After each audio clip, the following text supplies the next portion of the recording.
सर्दियों का मौसम चल रहा था। एक दिन बहुत ही ज्यादा ठंड पड़ जाती है। हे भगवान, आज तो कुछ ज्यादा ही ठंड पड़ गई है।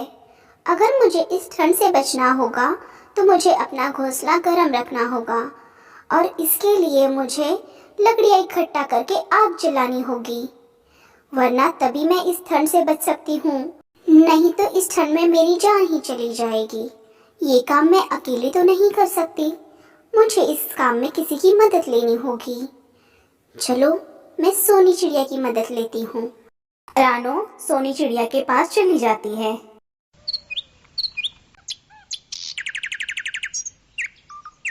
अरे ओ सोनी बहन, क्या कर रही हो? कुछ नहीं रानो बहन, मैं तो बस बैठकर आग सेक रही थी। हाँ हाँ सोनी चिड़िया, मैं भी उसी बारे में ही बात करने आई हूँ। देखो ना कितनी ठंड पड़ रही है, ऐसा लगता है इस ठंड में तो जान ही चली जाएगी। हाँ बोलो रानो चिड़िया, क्या बात करनी है तुम्हें? अगर हमें इस ठंड से बचना है तो हमें और लकड़ियाँ इकट्ठा करनी होंगी, तभी हम इस ठंड से बच पाएंगे। हाँ बोलो, कब जाना है? मेरी भी लकड़ियाँ खत्म होने को है। अब जल्दी ही रात होने वाली है। कल सुबह हम जल्दी अपना काम खत्म करके लकड़ी लेने चलते हैं। सुबह हो जाती है। उसी समय रानो चिड़िया और सोनी चिड़िया भी लकड़ी इकट्ठा करने के लिए निकल पड़ते हैं। तभी उन्हें रास्ते में कालू कौवा दिखाई देता है। कालू कौवा आराम से धूप सेक रहा होता है। यह देखकर सोनी चिड़िया को बहुत गुस्सा आता है। सोनी चिड़िया कहती है, देखो तो जरा इस कालू भैया को, हमेशा सोते रहते हैं, बहुत ही आलसी हैं, कभी कोई काम नहीं करते। रहने दो ना सोनी बहन, हमें क्या करना, उन्हें आराम करना पसंद है तो करने दो, हम चलते हैं अपने काम को। नहीं रानो चिड़िया, बस तुम देखते जाओ। देखो अब मैं इसे कैसे मजा चखाती हूँ, इसे कैसे काम पर लगाती हूँ। उन दोनों की आवाज सुनकर कालू कौवा जाग जाता है। अरे ओ कालू भैया, क्या तुम हमेशा आराम ही करते रहते हो? कुछ काम भी कर लिया करो, जब देखो आराम ही करते रहते हो। आलसी हो तुम, एक नंबर के आलसी। अरे नहीं नहीं सोनी चिड़िया, मैं बिल्कुल भी आलसी नहीं हूँ, बस थोड़ा धूप सेक रहा था। ठंड जो पड़ी है इस साल बहुत ज़्यादा ही ठंड पड़ गई है। अच्छा कालू भैया, तुम आलसी नहीं हो, पहले मुझे साबित करके दिखाओ तो मैं मानूं। अच्छा, साबित करके दिखाओ? बोलो कैसे दिखाओ साबित करके? मैं आलसी और कामचोर बिल्कुल नहीं हूँ, तुम ही बताओ। सोच लो कालू भैया, अगर तुम अपने बात से मुकर गए तो तुम आलसी और कामचोर कहलाओगे। एक बार फिर से सोच लो, क्या करना है तुम्हें? नहीं नहीं सोनी चिड़िया, मैं बिल्कुल नहीं मुकरूंगा अपनी बात से, तुम बस काम बताओ क्या करना है। देखो कालू भैया, जैसे कि तुम्हें पता है इस बार ठंड कुछ ज्यादा ही पड़ने वाली है, तो मैं और रानू लकड़ियाँ इकट्ठा करने जा रहे हैं, तो तुम भी हमारे साथ चल लो। ठीक है, चलो चलते हैं, मैंने कब मना किया है। इस तरह कालू कौवा सोनी चिड़िया की बातों में आ जाता है, तो तीनों मिलकर लकड़ी इकट्ठा करने के लिए निकल पड़ते हैं। रास्ते में ही उन्हें लकड़ियां पड़ी हुई दिखाई देती हैं। ये देखो सोनी बहन, कितनी सारी लकड़ियाँ हैं, हम यहीं से लकड़ियाँ लेकर चलते हैं। कालू कौवा, सोनी चिड़िया और रानो चिड़िया मिलकर एक एक कर वहां से लकड़ी घर की ओर ले जाते हैं। सबसे पहले रास्ते में रानो चिड़िया का घर पड़ता है, तो कालू कौवा सोचता है लकड़ियां रानो चिड़िया के घर में रख देते हैं, तो वो वहीं रुक जाता है। अरे ओ कालू भैया, यहाँ क्यों रुक गए? रानू चिड़िया का घर सबसे पहले आया, तो मुझे लगा लकड़ियाँ उसी के घर में रखनी है, इसलिए मैं रुक गया। अरे क्या कालू भैया, मजाक कर रहे हो? रानू चिड़िया का घर देखा है, कितना छोटा है, इसमें कहाँ लकड़ियाँ और हम सब बैठेंगे। ऐसा करते हैं, मेरे घर चलते हैं, मेरा घर बहुत बड़ा है, वहाँ पर लकड़ियाँ भी रखते हैं और हम तीनों मजे से रहेंगे। हाँ कालू भैया, हम सोनी चिड़िया के घर चलते हैं, उसका घर बहुत बड़ा है। सब मिलकर सोनी चिड़िया के घर में लकड़ियां इकट्ठा करते हैं। ये लकड़ियाँ तो आग जलाने के लिए कम पड़ जाएंगी, हमें और लकड़ियाँ इकट्ठा करनी होंगी। चलो चलते हैं। ओए माँ, बहुत दर्द हो रहा है मेरे पैर में।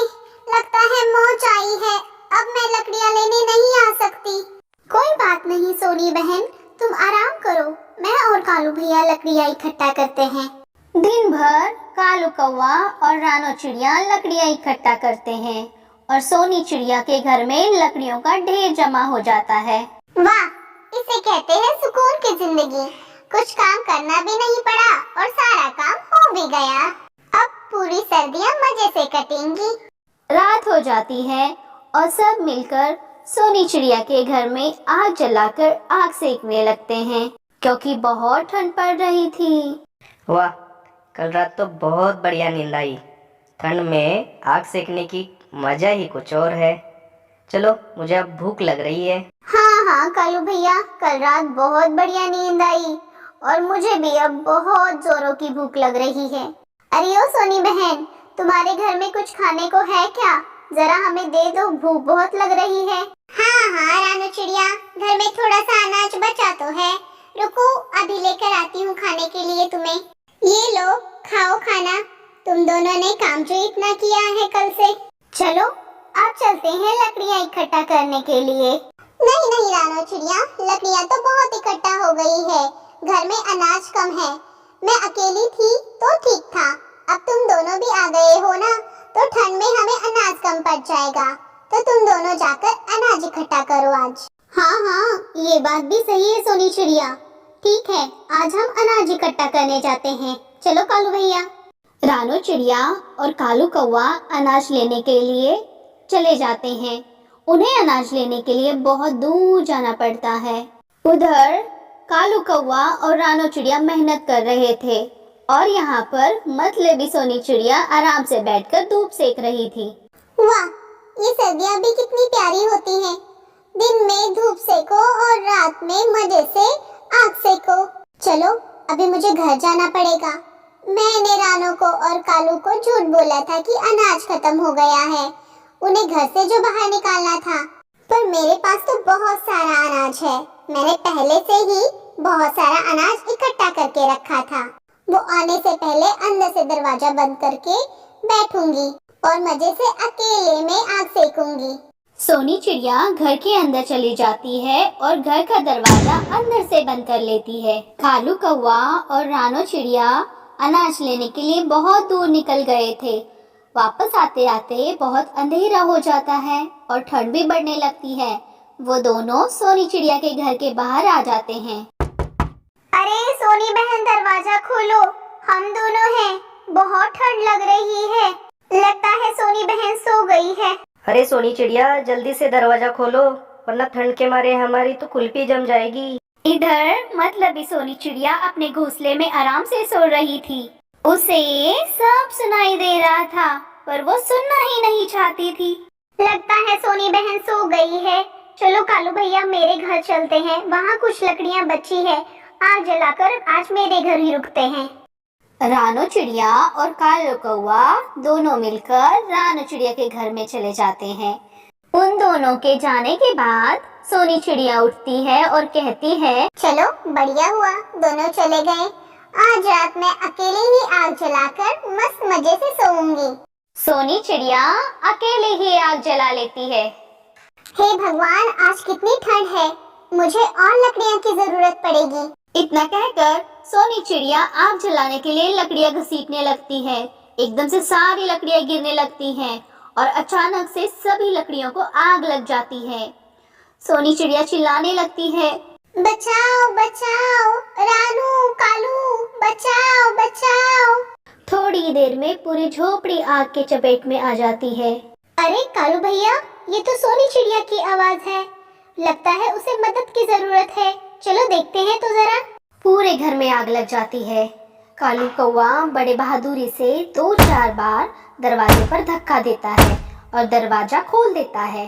कालू कौवा सोनी चिड़िया को बचाकर बाहर लेकर आता है और पास के एक तालाब में उसे छोड़ देता है। थोड़ी देर बाद सोनी चिड़िया पानी से बाहर आ जाती है। मुझे माफ कर दो, मैं मतलबी हो गई थी। पाँव में मोच आई है, इसका मैंने झूठा नाटक किया था। इस गलती की मुझे सजा अब मिल चुकी है। मेरा एक पंख भी जल चुका है। सोनी चिड़िया को उसके गलती का एहसास हो चुका था। तो दोस्तों, इस कहानी से हमें क्या सीख मिलती है, ये हमें कमेंट करके जरूर बताना। देखने के लिए धन्यवाद।